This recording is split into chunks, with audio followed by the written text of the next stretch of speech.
The Chennai shopping mall శ్రావణ సంబరం KG sale nakshi jewellery Mela flat 50% of.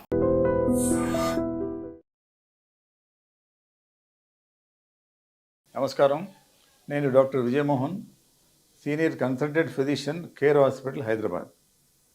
ఈరోజు మనము డయాబెటీస్ గురించి కొన్ని విషయాలు తెలుసుకుందాం.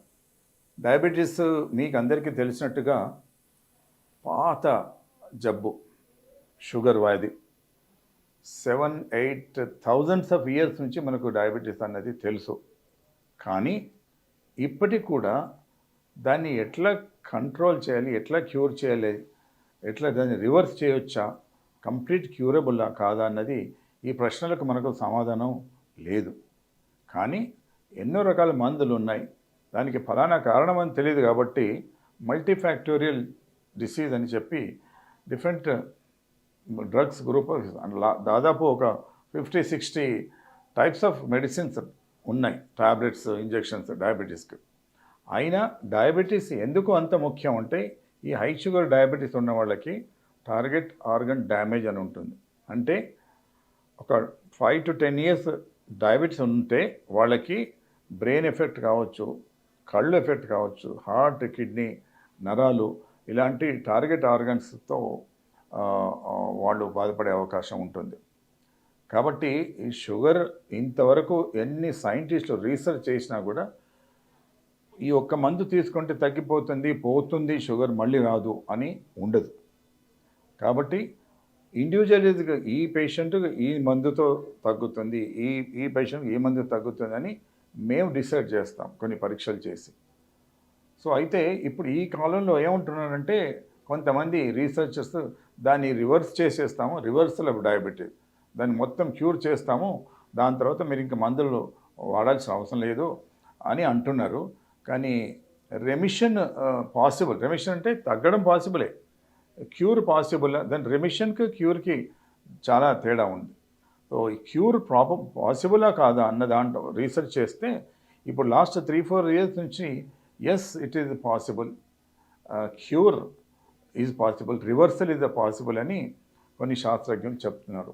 కానీ అది మనకు పూర్తి అవగాహన వచ్చి మనకు అర్థమయ్యే దానికి ఇంకా ఒక 5 to 10 ఇయర్స్ పట్టవచ్చు. అయితే ఈ షుగర్ కూడా మనం తీసుకునే ఆహారం పైన ఉంటుంది.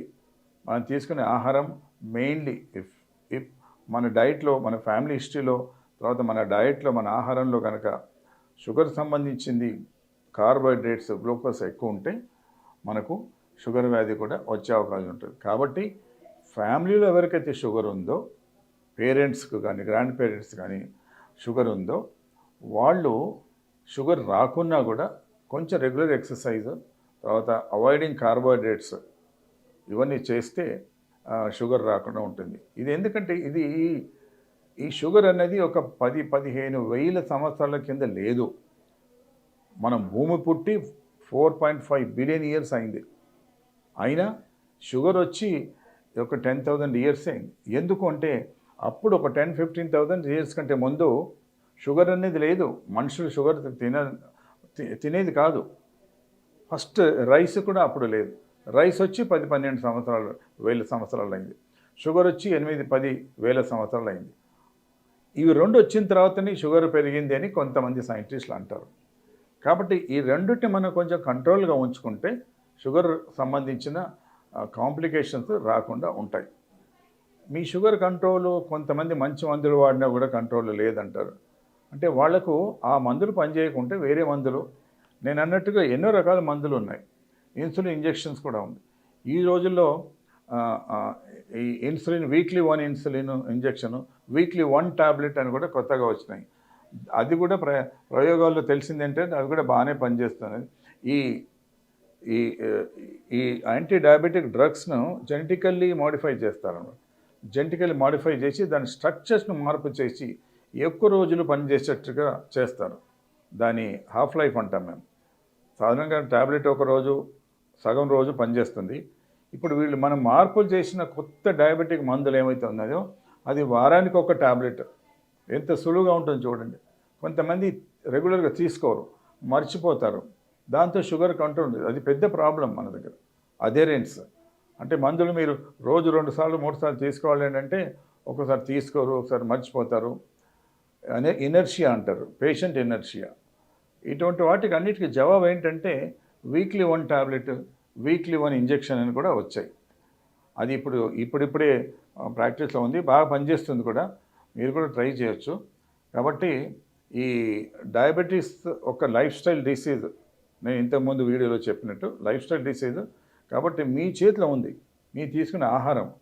వాళ్ళు ఏమంటారంటే you are what you eat, you are what you eat, you will be what you eat. అంటే ఫ్యూచర్లో మీకు 5-10 ఇయర్స్ తర్వాత బీపీ, షుగర్, హార్ట్ ప్రాబ్లం రావద్దంటే ఈరోజే మీరు మంచి డైట్ డిసిప్లిన్ అంటారు. డైట్ జంక్ ఫుడ్ తినకుండా మానేసి, తర్వాత ఈ ఫ్యాట్ ఫుడ్ తినకుండా ఉండి, fried food, high cholesterol, high fat, high salt diet, high carbohydrate diets avoid చేస్తే మంచిది. అవాయిడ్ అంటే ఏం చేయాలంటే రైస్ తక్కువ తినండి, పప్పు కూర ఎక్కువ తినండి, మీ ప్లేట్ని తిప్పేసేయండి. సాధారణంగా మన సౌత్ ఇండియాలో అంటే ముందు ఇంత రైస్ పెట్టుకుంటాం, పక్కన పప్పు కూర చట్నీలాగా తింటాం. ఆ ప్లేట్ని తిప్పేసి రైస్ తక్కువ, చట్నీలాగా రైస్ తిని పప్పు కూర ఎక్కువ తింటే మీకు కొంచెం ఈ కార్బోహైడ్రేట్ లెవెల్స్ తగ్గి, షుగర్ లెవెల్ తగ్గి మీకు షుగర్ రాకుండా ఉంటుంది. తర్వాత ఫ్యూచర్లో ప్రాబ్లం, మీరు డయాబెటీస్ లేకున్నా కూడా రైస్ని తగ్గిస్తే మంచిది. ఎందుకంటే ఈ రైస్ కార్బోహైడ్రేట్సే లోపలికి వెళ్ళి లివర్లో ఫ్యాట్గా మారిపోతుంది. ఫ్యాట్ చాలా చాలా డేంజరస్. ఆ ఫ్యాట్ ఎక్కువ అక్యుములేషన్ అయిందంటే మీ వెయిట్ పెరుగుతుంది, ఫ్యూచర్లో బీపీ వచ్చే అవకాశం ఉంది, ఫ్యూచర్లో షుగర్ వచ్చే అవకాశం ఉంది, ఫ్యూచర్లో హార్ట్ ప్రాబ్లమ్స్ వచ్చే అవకాశాలు ఉన్నాయి. కాబట్టి now everything is boiling down to your diet, మీ ఆహారం.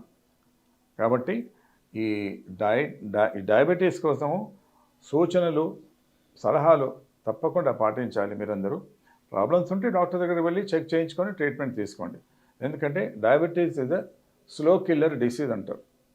ఈరోజు నాకు షుగర్ వచ్చింది ఏం పర్వాలేదంటే కాదు, అది మీకు 10 ఏళ్ళ తర్వాత దాని ప్రాబ్లం రావద్దంటే ఈ రోజు నుండే మీరు ఈ జాగ్రత్తలు పాటిస్తే మీకు ఫ్యూచర్లో డయాబెటీస్ రిలేటెడ్ ప్రాబ్లం రాకుండా ఉంటుంది.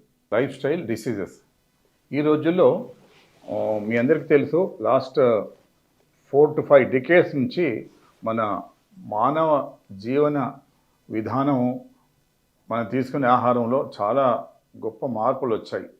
దీనివల్ల మనకు ఎంత మంచి జరుగుతుంది, ఎంత చెడ్డ జరుగుతుంది అన్నది చాలాసార్లు రీసెర్చ్ చేశారు, డిస్కస్ చేశారు. దాంతో ఏమవుతుందంటే ఇప్పుడు లైఫ్ స్టైల్ డిసీజెస్ అన్నది చాలా ముఖ్యం, ఇంపార్టెంట్ ప్లేస్లో ఉంది. అంత శాస్త్రజ్ఞులు కూడా దీనిపైన చాలా టెస్ట్లు అవి చేస్తున్నారు. మనం ఈ మధ్యలో వింటున్నాము, యంగ్స్టర్స్ కూడా హార్ట్ అటాక్, బీపీ, షుగర్ వస్తుంది. కాబట్టి వీటన్నిటికీ కారణం ఏంటి అని రీసెర్చ్ చేస్తే మానవ జీవన శైలిలో వచ్చిన మార్పులే దీనికి కారణం. అంటే మనం లైఫ్ స్టైల్ డిసీజెస్ అంటాం అన్నమాట.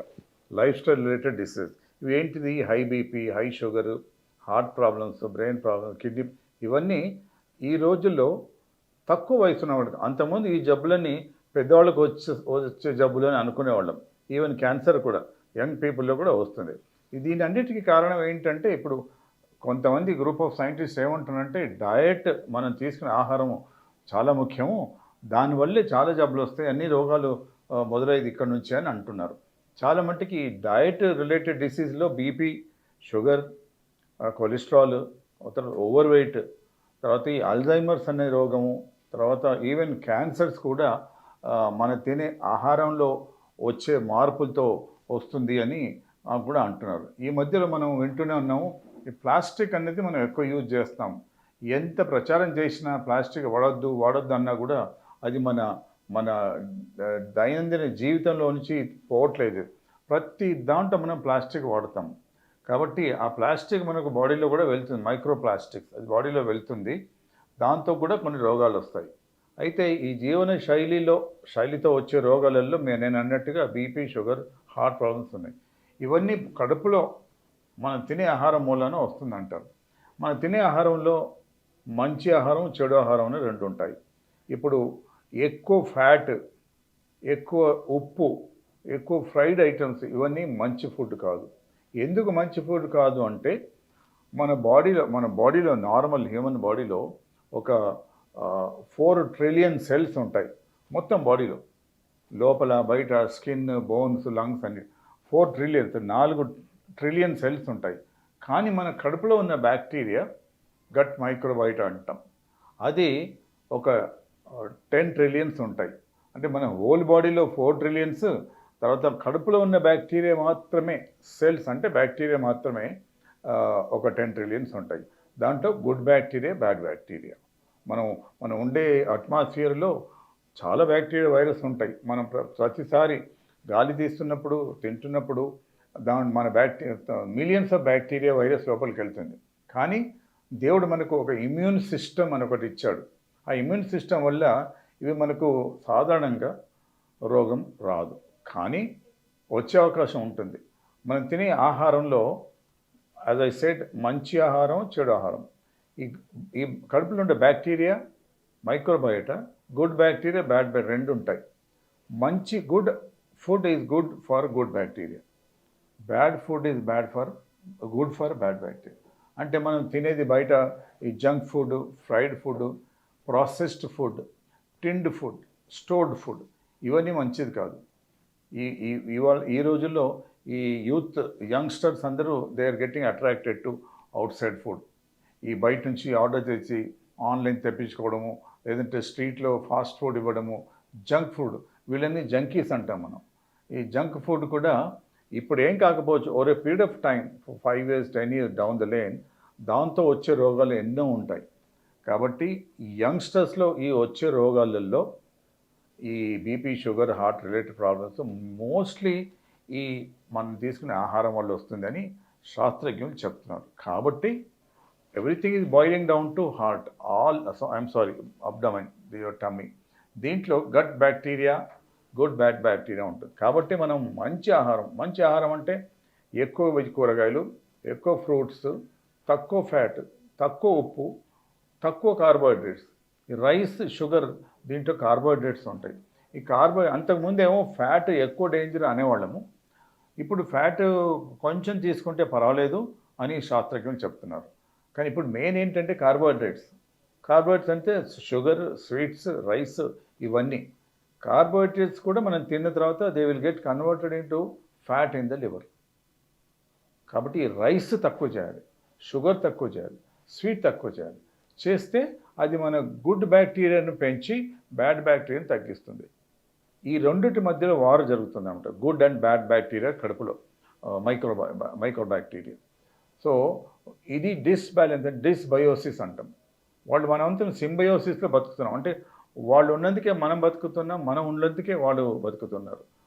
ఆ బ్యాక్టీరియా లేనిది మనం ఉండలేము, మనం లేనిది బ్యాక్టీరియా ఉండలేదు. మనకు అవసరం, కానీ బ్యాడ్ బ్యాక్టీరియా కూడా లోపలికి వెళ్తుంది. కాబట్టి దానికి తగిన ఫుడ్ మనం ఇవ్వద్దు. నేను చెప్పినట్టుగా fried food, spicy food, stored food, over heated food, fast food వాడు 2 నిమిషాలు మీకు చేసి ఇచ్చేస్తాడు. తర్వాత స్టోర్డ్ ఫుడ్, ప్రాసెస్ ఫుడ్, ఇవన్నీ ఫుడ్ తినకుండా ఉంటే ఫ్యూచర్ అవాయిడ్ చేయాలి. అయినంత మట్టుకు ఎక్కువ కూరగాయలు, ఎక్కువ ఫ్రూట్స్ తినాలి. తింటే ఈ రైస్, ఫ్యాట్, ఉప్పు తక్కువ ఉన్న పికిల్స్, పాపడ్స్, చిప్స్, పొటాటో మంచిదే, కానీ మీరు ఉట్టి బాయిల్డ్ పొటాటో తింటే మంచిది. చిప్స్ తినొద్దు, ఫ్రెంచ్ ఫ్రైస్ తినొద్దు. ఇవన్నీ చాలా మనం జాగ్రత్తగా ఉంటే ఫ్యూచర్లో ప్రాబ్లం లేక ఈ లైఫ్ స్టైల్ రిలేటెడ్ డిసీజెస్ ఏవైతే యంగ్స్టర్స్కి వస్తుందో ఈ రోజుల్లో, అది తగ్గించిన వాళ్ళం అవుతాం. సో కాబట్టి మై డియర్ వ్యూవర్స్, మీరు తీసుకునే డయట్ మీద ఎక్కువ ఫోకస్ చేసి avoid eating all the junk food. Salad చాలా మంచిది, అంటే రా వెజిటబుల్స్, దాంట్లో ఫైబర్ ఉంటుంది. Fibre is good food for good bacteria. మనకు అవసరం లేదు ఫైబర్, మనం డైజెస్ట్ చేయలేము, కానీ మనం డైజెస్ట్ చేయలేనిది తను తింటుంది అన్నమాట, ఏది గుడ్ బ్యాక్టీరియా. కాబట్టి ఈ డయట్ గురించి చాలా ఇంపార్టెంట్. అసలు ఈ లాస్ట్ 30-40 years నుంచి ఎక్కువ రీసెర్చ్ దీనిపైన జరుగుతుంది. So take good food which is good for your good bacteria. Thank you very much. Sir, one life lesson what medicine has taught you. Whatever you can do without expecting. But I really believe మన positive attitude ఉంటేనే మనం ఏదైనా సాధించగలం. Gut ని మనం correct గా deal చేసినట్లయితే అది మనకి పాజిటివ్ హార్మోన్స్ ని రిలీజ్ చేస్తుంది. షుగర్ వచ్చిన వాళ్ళ పరిస్థితి ఏంటి? పొట్ట దగ్గర పెరిగితే దాన్ని ఆండ్రాయిడ్ అంటారు, ఆండ్రాయిడ్ ఫోన్ కదా. అసలు థాట్స్ ఎందుకు వస్తాయి? బ్రెయిన్ డెడ్ అంటే దానికి ప్రపంచం అంతా కూడా కొన్ని నిర్దిష్టమైనటువంటి లక్షణాలు ఉంటాయి. మానసికంగా ధైర్యంగా ఉంటే క్యాన్సర్ జయించవచ్చు. You are a doctor for a cause sir, అంతే. వాళ్ళకు వచ్చిన ఆదాయం కాకుండా ఫ్రీ సర్వీస్ ఎంతమందికో చేస్తారు.